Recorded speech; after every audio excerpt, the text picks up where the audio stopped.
Hello नमस्कार प्यारे दोस्तों, आपके अपने YouTube चैनल मैथ्स विद जेके में आप सभी का स्वागत है। मैं आपका दोस्त जितेंद्र कुमार आप सभी के बीच में फिर से हाजिर हुआ हूँ। प्यारे दोस्तों, पिछले कुछ दिनों से हम एक्सरसाइज 5.2 है वो पढ़ रहे हैं और उसी सिलसिले को आज हम फिर से आगे बढ़ाएंगे और आज हम देखेंगे क्वेश्चन नंबर 15। देखिए क्वेश्चन नंबर 15 में हमें क्या दे रखा है कि n के किस मान के लिए दोनों समांतर श्रेणियाँ एक तो 63, 65, 67 और एक 3, 10, 17 के nवें पद यानी an का मान बराबर है। Answer number 15। सबसे पहले लिख लेते हैं AP और AP हमें क्या दे रखी है 63, 65, 67, डॉट डॉट डॉट डॉट और ये an तक है। इसी प्रकार यहाँ पे देखिए इस श्रेणी को देखेंगे तो इसका जो a हो जाएगा वो a यानी कि प्रथम पद हो जाएगा, वो कितना हो गया 63। और यहाँ से इसका जो d होगा यानी सार्वंतर होगा वो क्या हो जाएगा 65 माइनस 63 यानी कि 2। सार्वंतर 2 हो गया। और यहाँ पे हमें n के किस मान के लिए यानी कि n का तो हमें पता नहीं है, तो हम यहाँ से क्या करेंगे n को ऐसा कैसा रहने देंगे और इसका क्या ज्ञात कर लेंगे, इसका हम an यानी कि अंतिम पद ज्ञात कर लेंगे। तो देखिए an का फॉर्मूला हमने क्या पढ़ रखा है, an का फॉर्मूला पढ़ रखा है an बराबर क्या होता है a plus n minus 1 into में d। हमने ये फॉर्मूला पढ़ रखा है। इस फॉर्मूले में हमें जो जो वैल्यूज गिवन है वो रख लेते हैं। तो सबसे पहले हमें an का मान तो ज्ञात करना है, an तो हमारे पास में है नहीं, तो an बराबर फिर आगे हम क्या करेंगे, a का मान कितना दे रखा है 63 प्लस n ऐसा का ऐसा n माइनस 1 इंटू डी कितना हो गया 2, यहाँ से d हो गया 2। अब इसको जब सरल करेंगे तो क्या आएगा an बराबर क्या आ जाएगा, an बराबर आ जाएगा ये तो 63 ऐसा का ऐसा प्लस यहाँ से देखिए ये 2 अंदर मल्टीप्लाई हो जाएगा यानी कि 2n माइनस का 2 और ये कितना हो गया, देखिए ये 2 माइनस का है, ये 63 प्लस का है तो कितना हो गया 61 और प्लस में 2n। यहाँ से देखिए जो an आया वो हमारे पास में क्या आ गया 61 प्लस 2n, इसको समीकरण 1 बोल देते हैं। इसी प्रकार से जो दूसरी AP है वो वापस लिख लेते हैं। AP हमें कितनी दे रखी है, AP लिख लेते हैं AP सेकंड AP क्या दे रखी है, ये तो हो गई फर्स्ट AP और सेकंड AP हमें क्या दे रखी है, सेकंड AP दे रखी है 3, 10, 17, डॉट डॉट डॉट। अब यहाँ से देखिए यहाँ से हम क्या करेंगे, इस AP में जो जो पद हमें गिवन है जैसे फर्स्ट वाली AP के लिए किया था वो इसी में करेंगे। तो हमें यहाँ पे A कितना गिवन है, A गिवन है 3, D कितना गिवन है, D हमें यहाँ पे गिवन है 10 से माइनस 3 यानी कि 7 और यहाँ से हमें क्या निकालना है an निकालना है। तो वापस वही फॉर्मूला काम में लेंगे, कौन सा an वाला। मैंने बताया था 5.2 की प्रश्नावली में सिर्फ एक ही फॉर्मूला है वो काम में आ रहा है, वो है an बराबर a plus n minus 1 into में d। सिर्फ आपको ये फॉर्मूला याद रखना है, यही फॉर्मूला इसमें पूरी प्रश्नावली में काम में आ रहा है। अब देखिए हम यहाँ से क्या करेंगे, यहाँ से देखिए an का मान हमें पता नहीं है तो an तो ऐसा का ऐसा बराबर a का मान कितना है 3 प्लस n का मान हमें निकालना है इंटू d कितना है यहाँ से 7। तो देखिए नेक्स्ट पेज पे लिख लेते हैं an बराबर क्या आ रहा है 3 plus n minus 1 into 7। an बराबर प्रथम पद 3 था, 3 प्लस n माइनस 1 इंटू में 7, सार्वंतर कितना था 7 था।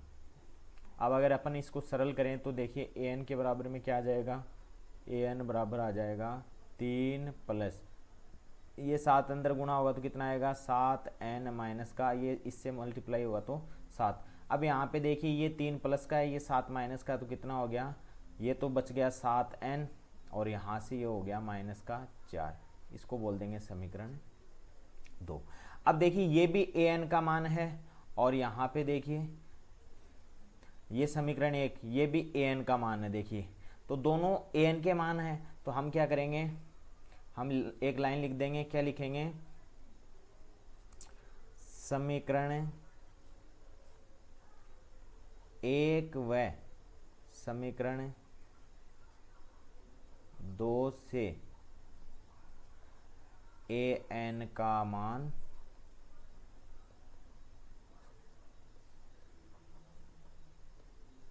रखने पर, समीकरण 1 और समीकरण 2 से हम क्या करेंगे, ए एन का मान रख देंगे।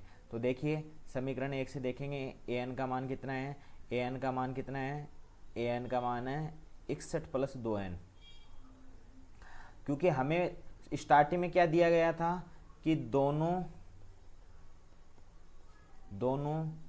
श्रेणियों के लिए n वे पदों का मान बराबर है। ये हमें प्रश्न में दिया है।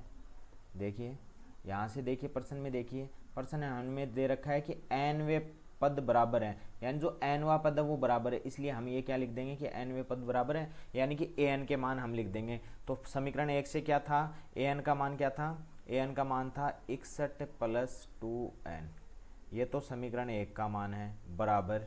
और यहाँ से समीकरण 2 से an का मान कितना है, 7n - 4। देखिए समीकरण 1 देखिए, समीकरण 1 में यहाँ पे देखिए 61 + 2n, ये भी an का मान है, और यहाँ पे देखिए समीकरण 2 में 7n - 4, ये भी an का मान है। तो हमने दोनों an बराबर an कर दिया।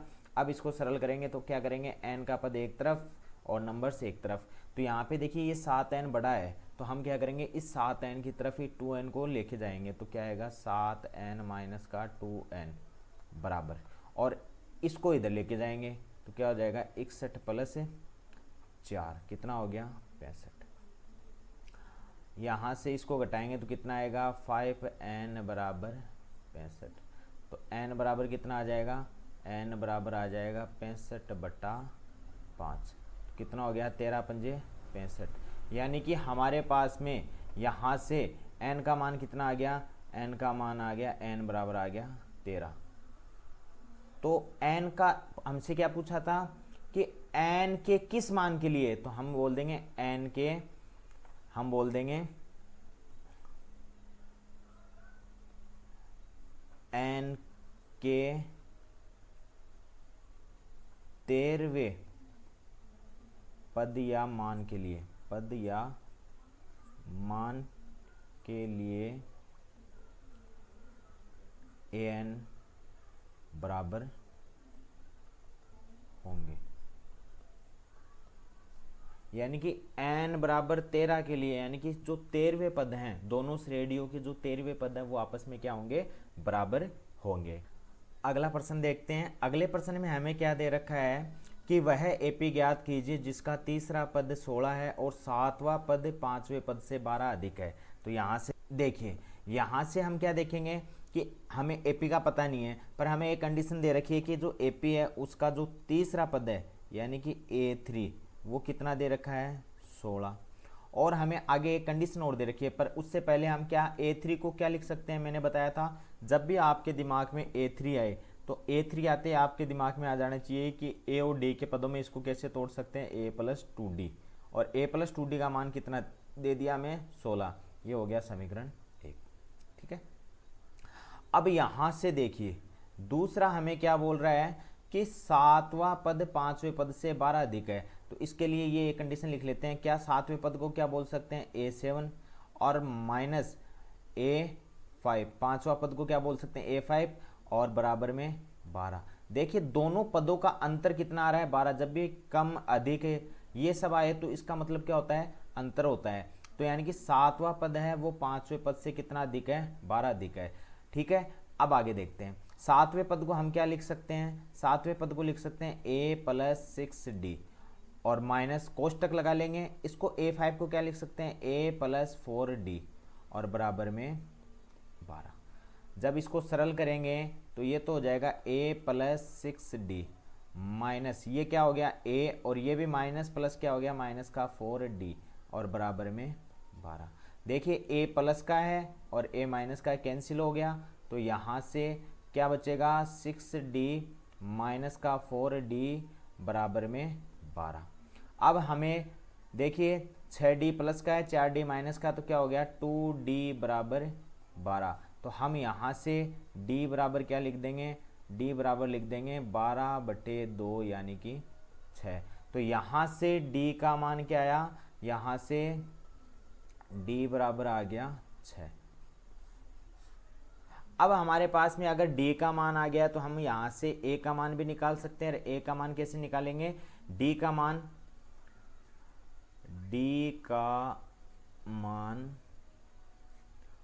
समीकरण 1 में रखने पर, d का मान समीकरण 1 में रखने पर, देखिए ये समीकरण 1 है, इसमें अगर हम d का मान रखेंगे तो a का मान आ जाएगा, यानी a प्लस 2d बराबर कितना दे रखा है 16। तो देखते हैं a प्लस 2d बराबर 16।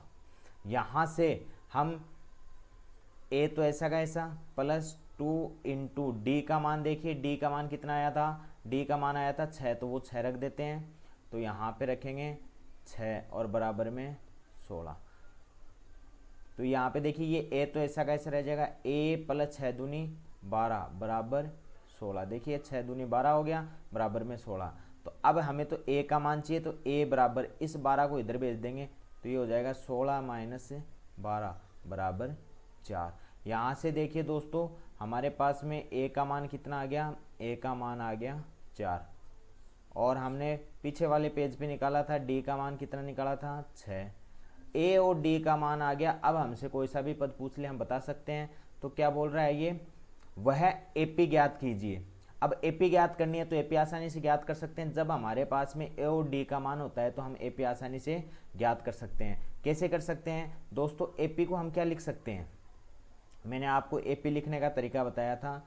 AP को हम लिख सकते हैं a, प्रथम पद को a, फिर अगर प्रथम पद में हम सार्वंतर जोड़ दें तो दूसरा पद आता है, फिर इस पीछे वाले पद में फिर से एक और सार्वंतर जोड़ेंगे तो 2d, फिर a प्लस 3d, और इस प्रकार से ये आगे बढ़ता जाता है। ठीक है, अब देखिए दोस्तों हमारे पास में a का मान भी है, d का मान भी है, तो हम ये AP ज्ञात कर सकते हैं। आप इसको इस प्रकार से भी यहाँ पे a1 a2 a3 इस प्रकार से भी कर सकते हैं। मैं डायरेक्टली आपको यहाँ पे समझा रहा हूँ। तो देखिए AP क्या आ जाएगी हमारे पास में, AP बराबर a का मान कितना 4 कोमा, फिर दूसरा पद कितना आएगा, a में d जोड़ो, a 4 है, d जोड़ेंगे कितना हो जाएगा 4 प्लस 6 कोमा, अगला तीसरा पद क्या आएगा 4 प्लस, और जो सार्वंतर है उसको 2 से गुणा कर दो, फिर उससे अगला पद क्या आएगा 4 प्लस जो सार्वंतर है उसको 3 से गुणा कर दो। इस प्रकार से AP आएगी। तो हम यहाँ से AP क्या लिख सकते हैं, AP क्या आ जाएगी, AP बराबर ये तो हो गया 4, 4 और 6 10 हो गया कोमा, यहाँ पे देखिए 6 दूनी 12, 12 और 4 16 कोमा, यहाँ से देखिए 36 18, 18 और 4 22। देखिए दोस्तों कुछ आपको यहाँ पे नज़र आ रहा है क्या कि प्रथम पद से 6 अधिक अगला पद है, उससे 6 अधिक अगला पद है, इस प्रकार से आगे 6 6 का अंतर चलता जा रहा है। और जब भी सेम अंतर चलता है तो उसको हम क्या बोलते हैं, सार्वंतर, और सार्वंतर d का मान कितना अपना 6 ही आ रहा है। ठीक है दोस्तों, अगला प्रश्न देखते हैं। अगला प्रश्न हमें क्या दे रखा है कि AP 3,8,13 डॉट डॉट डॉट 253 में अंतिम पद से 20वां पद ज्ञात कीजिए। अंतिम से 20वां, तो देखिए इस प्रश्न की थोड़ी सी लैंग्वेज आपको समझनी पड़ेगी कि इसमें क्या दे रखा है। देखिए आंसर नंबर 17, हमें कोई AP दे रखी है, AP दे रखी है 3,8,13, डॉट डॉट डॉट 253, इस प्रकार से हमें कोई AP दे रखी है। अब हमसे पूछ रहा है कि इस AP में अंतिम पद बोले तो 253 से 20वां पद, यानी कि वापस इधर आना है, हमें बेक आना है। तो बेक आने से अच्छा है कि हम इस AP को उल्टा करके लिख लें, यानी कि इसको प्रथम पद मान ले और इसको अंतिम पद मान ले, तो हमें बेक नहीं आना पड़ेगा। जिस तरीके से हम प्रश्न को सोल्व करते हैं उसी तरीके से इस प्रश्न को भी सोल्व कर देंगे। तो हम क्या लिखेंगे, AP का रिवर्स टाइप, AP का रिवर्स टाइप।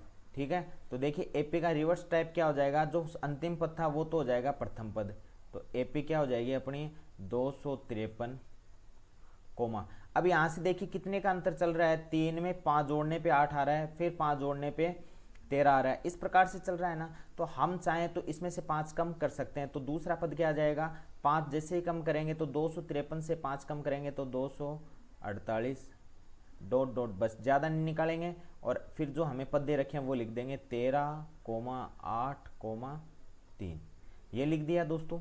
अब देखिए यहाँ से सबसे पहले हम लिखेंगे ए का मान। ए का मान हमें क्या दे रखा है, ए का मान देखिए यहाँ से श्रेणी का जो प्रथम पद होता है वही ए का मान होता है, और ए का मान यहाँ पे है 253 कोमा। डी का मान देखिए दोस्तों, आप चाहें तो यहाँ से निकाल सकते हैं और आप चाहें तो यहाँ से निकाल सकते हैं। देखिए एपी में घट रहा है क्या मान, घट रहा है, तो डी का मान किस में आएगा, नेगेटिव आएगा, और वो नेगेटिव कितना आएगा वो देखिए 248 माइनस 253। देखिए कैसे, दूसरा पद ये है उसमें से पहला पद घटा रहे हैं तो कितना आएगा -5। अब देखिए यहाँ से हमारे पास में ए का मान आ गया और डी का मान आ गया। अब हमसे कौन सा भी पद पूछ ले हम निकाल सकते हैं। अब हमसे पूछ रहा है 20वां पद ज्ञात कीजिए, तो 20वें पद को हम क्या कह सकते हैं, एपी का अंतिम से 20वां पद, एपी का अंतिम से 20वां पद। देखिए क्या हो जाएगा, 20वें पद को हम क्या कह देंगे A20, और A20 क्या हो जाएगा A प्लस 19D। अब देखिए A20 बराबर A का मान कितना है यहाँ से 253 प्लस 19 इंटू D का मान कितना है -5। तो यहाँ पे इसको जैसे सरल करेंगे तो कितना आएगा A20 बराबर कितना आ जाएगा, देखिए A का मान तो है 253 और ये हो जाएगा माइनस का 19 को 5 से गुणा करेंगे तो 95, तो यहाँ से कितना बचेगा 158, कितना बच जाएगा 158, और वो भी किसका, प्लस का बच जाएगा। तो हम क्या कह सकते हैं, जो एपी है उसका अंतिम से 20वां पद कितना हो जाएगा 158। अगला प्रश्न देखते हैं। 18 का प्रश्न हमें क्या दे रखा है कि किसी एपी के चौथे और 8वें पदों का योग 24 है और 10वें और छठे पदों का योग है वो है 44। इस एपी के प्रथम 3 पद ज्ञात कीजिए। देखिए दोस्तों, जब भी पद हमें दे दिए जाएं तो हमारे दिमाग में क्या आ जाना चाहिए कि जैसे यहाँ पे चौथा पद दिया है तो हमारे दिमाग में आ जाना चाहिए ये किसका मान है, A4 का मान है। फिर यहाँ पे 8वां पद दिया है और दोनों का योग दिया है तो बीच में क्या आ जाएगा, प्लस आ जाएगा, और यहाँ पे लिख देंगे A8। जब भी पदों की बात आए तो हमें इस प्रकार से लिख लेना है और बराबर में कितना लिख देना है 24। अब मैंने आपको बता रखा है कि जब भी A4 या 8 इस प्रकार से लिखा हुआ है तो उसको A और D के पदों में कैसे लिख सकते हैं, उसको लिख सकते हैं A4 को लिखेंगे A प्लस 3D, और यहाँ पे 8 को क्या लिखेंगे A प्लस 7D, और बराबर में कितना लिख देंगे 24। अब इसको आगे सोल्व करते हैं तो कितना, देखिए यहाँ पे A प्लस का है, यहाँ पे भी A प्लस का, तो ये कितना हो गया 2A प्लस, और यहाँ पे ये 3D और ये 7D कितना हो गया 10D बराबर में 24। ठीक है। अब हम यहाँ से चाहें तो 2 कॉमन ले सकते हैं, चाहे तो इसको ऐसा का ऐसा छोड़ देंगे, तो इसको ऐसा का ऐसा छोड़ देते हैं और इसको बोल देते हैं समीकरण 1। अब आगे पढ़ते हैं प्रश्न में, आगे क्या दे रखा है, आगे दे रखा है कि छठे और 10वें पदों का योग 44 है, तो छठे पद को हम क्या बोल देंगे A6 प्लस 10वें पद को क्या बोल देंगे A10, और बराबर में कितना दे रखा है 44। अब इसको वापस A और D के पदों में क्या लिख लेंगे, A और D के पदों में इसको A6 को क्या लिख देंगे A plus 5D plus A10 को क्या लिख देंगे A प्लस 9D, और बराबर में 44। यहाँ से इसको सरल करेंगे तो A प्लस का यानी कि 2A प्लस ये 5D और ये 9D कितना हो गया 14D बराबर 44। ये हो गया समीकरण 2। अब हमारे पास में देखिए समीकरण 1 और समीकरण 2, हम क्या करेंगे समीकरण 2 में से समीकरण 1 को घटाने पर, ऐसा हम क्यों कर रहे हैं, क्योंकि यहाँ पे भी 2A है और यहाँ पे भी 2A, जैसे ही घटाएंगे तो ये 2A कट जाएगा, D का मान आ जाएगा। नेक्स्ट पेज पे ले लेते हैं, तो यहाँ पे समीकरण 2 क्या है, 2a + 14d = 44। तो समीकरण 2 तो हमें दे रखा है 2a + 14d = 44, और समीकरण 1 क्या दे रखा है हमें, 2a + 10d = 24। 2a + 10d = 24 देख लेते हैं। 2a + 10d = 24। अब देखिए घटाना है तो पहले तो लाइन खींच लेते हैं, और यहाँ पे ये प्लस का है तो माइनस का हो जाएगा, ये भी माइनस का और ये भी माइनस का। अब देखिए ये 2a प्लस का और ये माइनस का कैंसिल हो गया। 14 में से 10 घटेगा तो कितना बचेगा, 4d बराबर। यहाँ पे देखिए ये 44 है और ये 24 है तो कितना बचेगा, 20। तो यहाँ से हम क्या बोल सकते हैं कि 4d बराबर आ गया 20। तो यहाँ से d बराबर कितना आ जाएगा, 20/4 यानी कि 5। यहाँ पे d का मान कितना आ गया, 5 आ गया। तो हम क्या लिख देंगे, d बराबर 5। अब हमारे पास में अगर d का मान आ गया तो हम a का मान भी निकाल सकते हैं। कैसे, हम लिख देंगे d का मान समीकरण 1 में रखने पर, d का मान समीकरण 1 में रखने पर। अब देखिए ये समीकरण 1 था क्या, तो यहाँ पे लिख लेते हैं 2a + अच्छा ये नीचे वाला था समीकरण 1, तो ये लिख लेंगे 2a + 10d = 24। अब यहाँ पे हम क्या करेंगे, d का मान रख देंगे। तो ये तो 2a ऐसा कैसा प्लस 10 × d का मान कितना है, 5 बराबर में 24। तो यहाँ से क्या हुआ, 2a और इसको इधर भेज देंगे तो 24 माइनस, और ये इधर आके कितना हो गया, 50, वो भी माइनस का। तो कितना बचेगा, माइनस के 26, यानी कि 2a बराबर माइनस के 26। तो a बराबर कितना आ जाएगा, a बराबर आ जाएगा माइनस का 26/2 यानी कि माइनस का 13। a का मान कितना आ गया दोस्तों, यहाँ से a का मान आ गया माइनस का 13। अब हमसे कुछ भी पूछ ले हम आसानी से निकाल सकते हैं। कैसे निकाल सकते हैं दोस्तों, अब देखिए हमसे क्या बोल रहा है, इस श्रेणी के आपको क्या करने हैं, इस श्रेणी के आपको प्रथम 3 पद ज्ञात करने। इस श्रेणी के आपको प्रथम 3 पद ज्ञात करने हैं। तो प्रथम 3 पद हम आसानी से ज्ञात कर सकते हैं। हमारे पास में a का मान आ गया माइनस का 13 और d का मान आ गया, यहाँ पे लिख लेते हैं a का मान लिख लेते हैं, a बराबर माइनस का 13।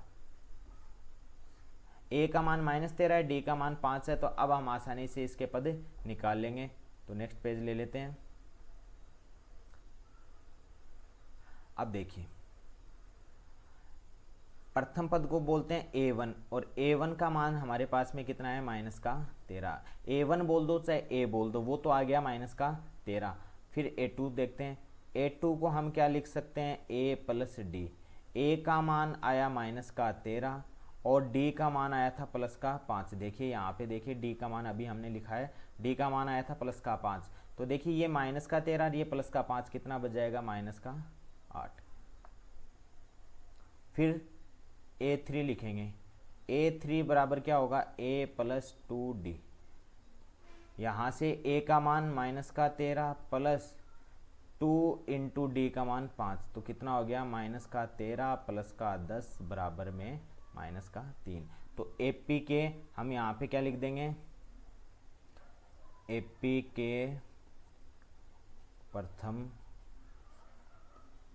3 पद बराबर a1, a2, a3 क्रमशः क्या हो जाएंगे, क्रमशः हो जाएंगे माइनस का 13, माइनस का 8, माइनस का 3।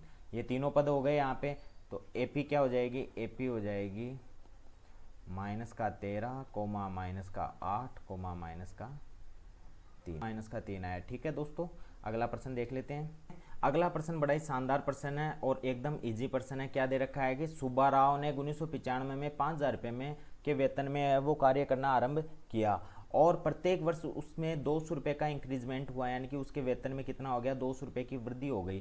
किस वर्ष में उसका वेतन है वो 7,000 रुपये हो जाएगा। देखिए यहाँ पे इसको लिख लेते हैं, एक AP के रूप में लिख लेते हैं।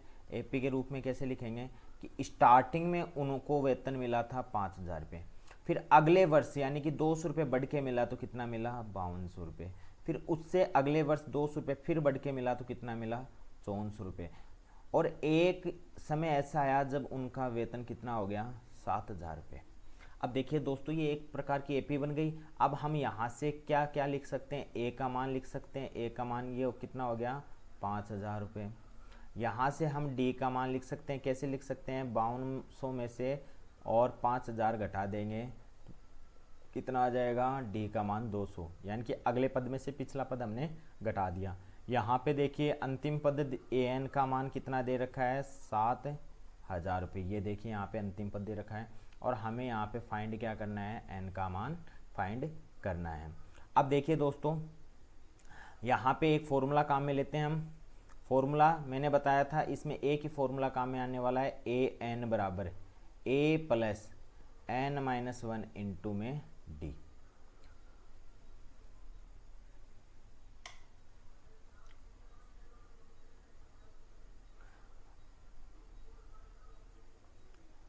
अब देखिए सभी का मान रख देते हैं, तो ए एन का मान है 7,000 रुपये बराबर ए का मान कितना है 5,000 रुपये प्लस एन का मान हमें निकालना है, डी का मान कितना है 200।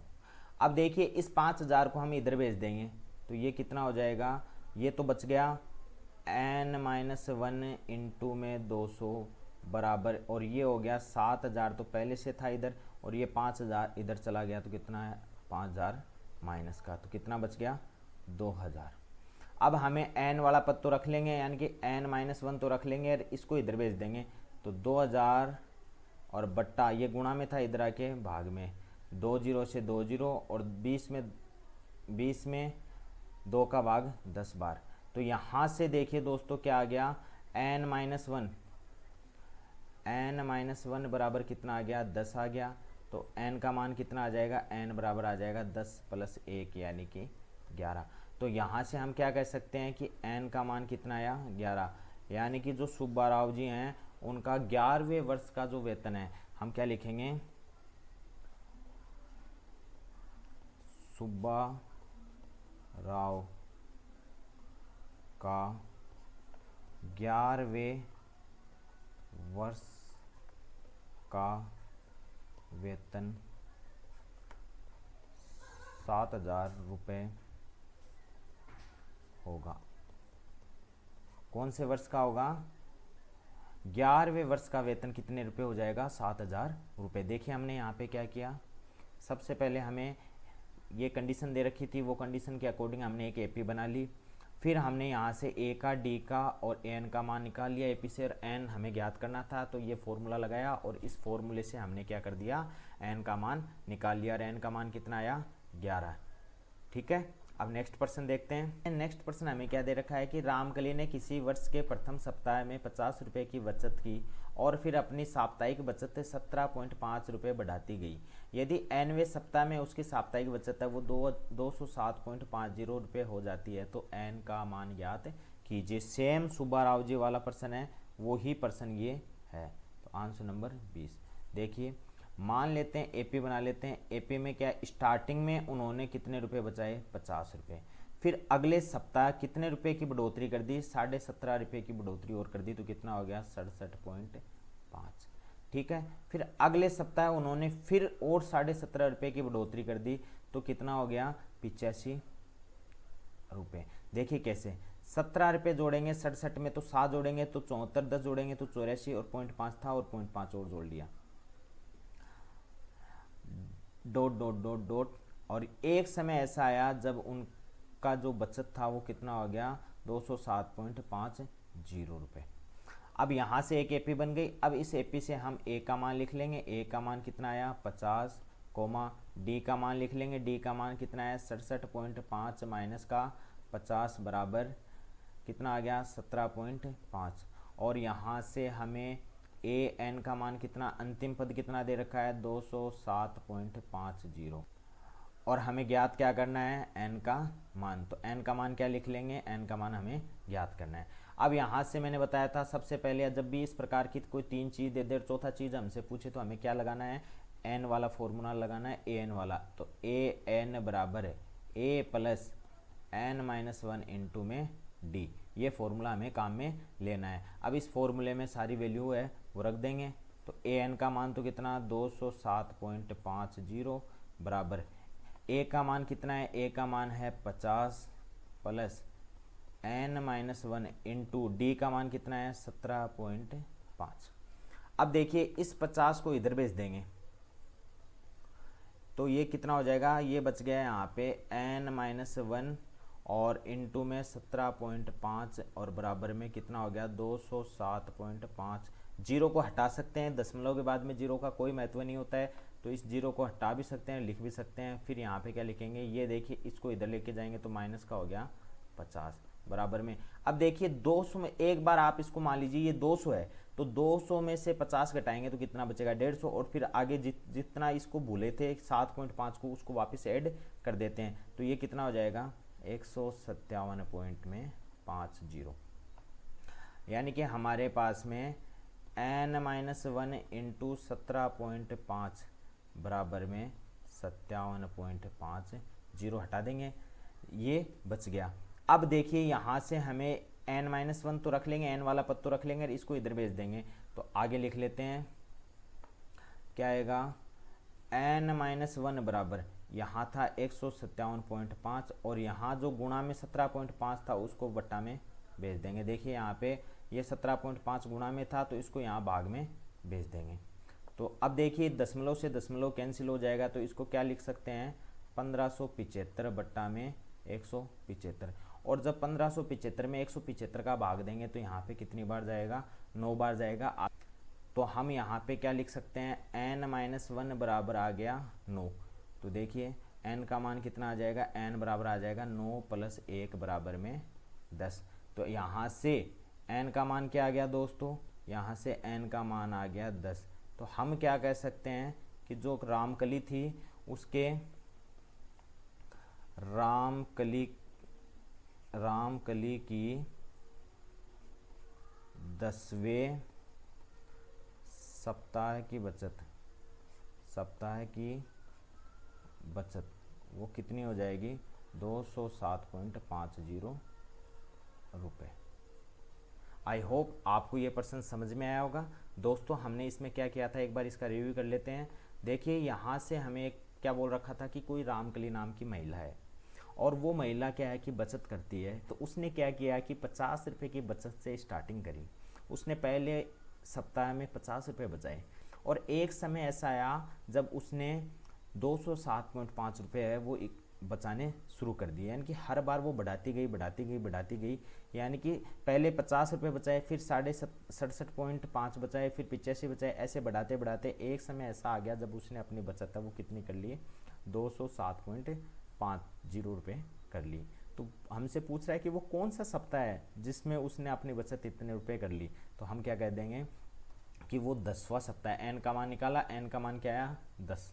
तो हमने क्या कहा रामकली की 10वें सप्ताह की बचत कितनी हो जाएगी, यानी कि जब वो 10वें सप्ताह तक पहुंचेगी तो उसकी बचत कितनी हो जाएगी 207.5 रुपये। अब देखिए दोस्तों हमारी जो 5.2 की एक्सरसाइज थी वो यहाँ से कंप्लीट होती है। ये उस एक्सरसाइज का अंतिम प्रश्न था और हमने 5.2 की जो एक्सरसाइज है बड़ी शानदार तरीके से पढ़ी है। फिर भी कहीं पे अगर आपको कोई प्रश्न में डाउट रहता है तो आप मेरे को कमेंट बॉक्स में कमेंट करके बता सकते हैं। और अगर आपको मेरी क्लास अच्छी लगती है तो आप प्लीज़ मेरे चैनल को सब्सक्राइब करें, लाइक करें, कमेंट करें और शेयर करें। प्लीज़ आप लोग सपोर्ट करोगे तो ही मेरा चैनल है वो आगे बढ़ पाएगा और मेरे को मोटिवेशन मिलेगा ताकि मैं आपके लिए और अच्छे से मेहनत कर सकूँ। दोस्तों अब जब नया लेक्चर स्टार्ट करेंगे तो उसमें हम स्टार्ट करेंगे 5.3 की एक्सरसाइज।